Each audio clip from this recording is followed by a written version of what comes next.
कसम खाती हूँ कि मैं अपने बाप का सर कभी नहीं झुकने दूंगी, हमेशा उनका सर को बुलंद करूंगी इंशाअल्लाह। क्योंकि मुझे ऐसा लगता था कि मेरी मम्मा मुझे पसंद नहीं करती, लेकिन मैं यहाँ पर आकर मुझे रियलाइज हो गया है कि मुझे सबसे ज्यादा अगर मुझे कोई चाहता है तो मेरे मम्मी पापा है, उनके अलावा मुझे कोई नहीं चाहता।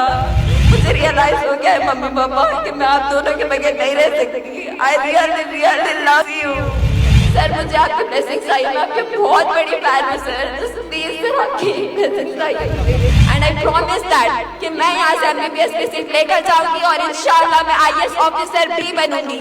सर आपको नहीं पता 10th में मेरा पैर फ्रैक्चर था, मुझे चलने नहीं आ रहा था, मैं स्टैंड लेके चल रही थी और मेरे बोर्ड एग्जाम्स थे। मेरे फादर रोजा ले रहे थे, मैं खुद भी थी, मुझे चलने नहीं आ रहा था और मेरा सेंटर ऊपर आ गया था, ऊपर के फ्लोर पे। तो मेरे फादर बगैर सोचे समझे उतने रोज में मुझे उठा के ऊपर लेके जा रहे थे। मतलब मैं बता नहीं सकती, मैंने आज तक उन्हें थैंक्स नहीं कहा।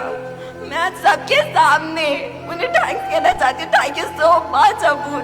और मैं यहाँ पर ना अपने पेरेंट्स की मर्जी से नहीं, मैं खुद उन्हें फोर्स करके आई हूँ। मेरे अब्बू ने लास्ट मोमेंट तक कहा कि मत जा बेटे मत जा, लेकिन मैं लड़ कर जिद कर आई हूँ मैं इधर, क्योंकि मुझे ऐसा लगता था कि मेरी मम्मा मुझे पसंद नहीं करती। लेकिन मैं यहाँ पर आकर मुझे रियलाइज हो गया कि मुझे सबसे ज्यादा अगर मुझे कोई चाहता है तो मेरे मम्मी पापा है, उनके अलावा मुझे कोई नहीं चाहता।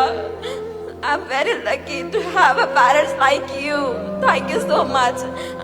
मैं आई जब से बहुत रो रही हूँ, हर मोबाइल पे जब भी कॉल करती हूँ जब रोती हूँ, जब मेरे मम्मी पापा पूछते क्या हुआ बेटे क्या हुआ, तो आज मैं बोल रही हूँ मुझे रियलाइज हो गया है मम्मी पापा कि मैं आप दोनों के बगैर नहीं रह सकती। I really love you. मुझे रियलाइज हो गया है कि मम्मा आई एम सॉरी मैंने आप पे बहुत रुलाया है। सॉरी मुझे माफ कर दीजिए please. And sir my dream is to become an IAS officer, but मैं यहाँ पर MBBS की सीट लेकर जाने के लिए आई हूँ एंड आई प्रॉमिस दैट कि मैं यहाँ से MBBS की सीट लेकर जाऊंगी और इंशाल्लाह मैं IAS ऑफिसर भी बनूंगी।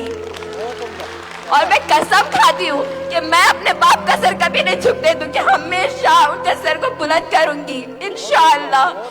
सर मुझे आपकी ब्लेसिंग्स चाहिए, मैं आपकी बहुत बड़ी फैन हूँ सर। जस्ट प्लीज सर आपकी ब्लेसिंग्स चाहिए। आपने अभी बहुत रोया है, अब ये आंसू बहुत कीमती है। इन आंसुओं को बेटा अभी 2 साल तक बचाए रखें और जब नीट का रिजल्ट आएगा अब आपकी आंख से खुशी के आंसू बहने हैं। कौन से आंसू बहने हैं? खुशी के ही। अब आपने मजीद नहीं रोना है, आप अपने आंसुओं को बंद कर दें और अब यहाँ से खूब मेहनत करें, पढ़ाई करें इंशाअल्लाह। और जब रिजल्ट आएगा उस दिन आपने रोना जितना रोना चाहते हैं और वो हैप्पी टीयर्स होने चाहिए। All the very best. अल्लाह का खूब करम बना रहे आप पर और खूब वंडर्स करते रहें लाइफ में। Big round of applause for this girl माशाल्लाह। ये जब अब वालिद आपको गोद लेकर फर्स्ट फ्लोर पर जा रहे थे तो वो अल्लाह देख रहा था आसमानों में कि एक बाप बेटी के लिए कितनी मेहनत करता है और वो बेटी को रियलाइजेशन नहीं हो रहा है। आज हो रहा है कि मेरे डैड ने क्या किया मेरे लिए। जब दूर होते हो ना तो तब पता चलता है कि वालिदैन कौन होते हैं। When you distance yourself from parents for education, then you realize who the mom is, who the dad is. जब घर में बैठते हैं तो मालूम नहीं होता है। उनका सर ऊंचा करना, जैसे आपने आज अहद लिया यहाँ पर, कभी मेरे वालिद के नज़रों को मैं नीचे नहीं करूँगी, उनके सर को नीचे नहीं झुकाऊंगी, बुलंदियों पर ले जाऊँगी। ऑल द वेरी बेस्ट बेटा।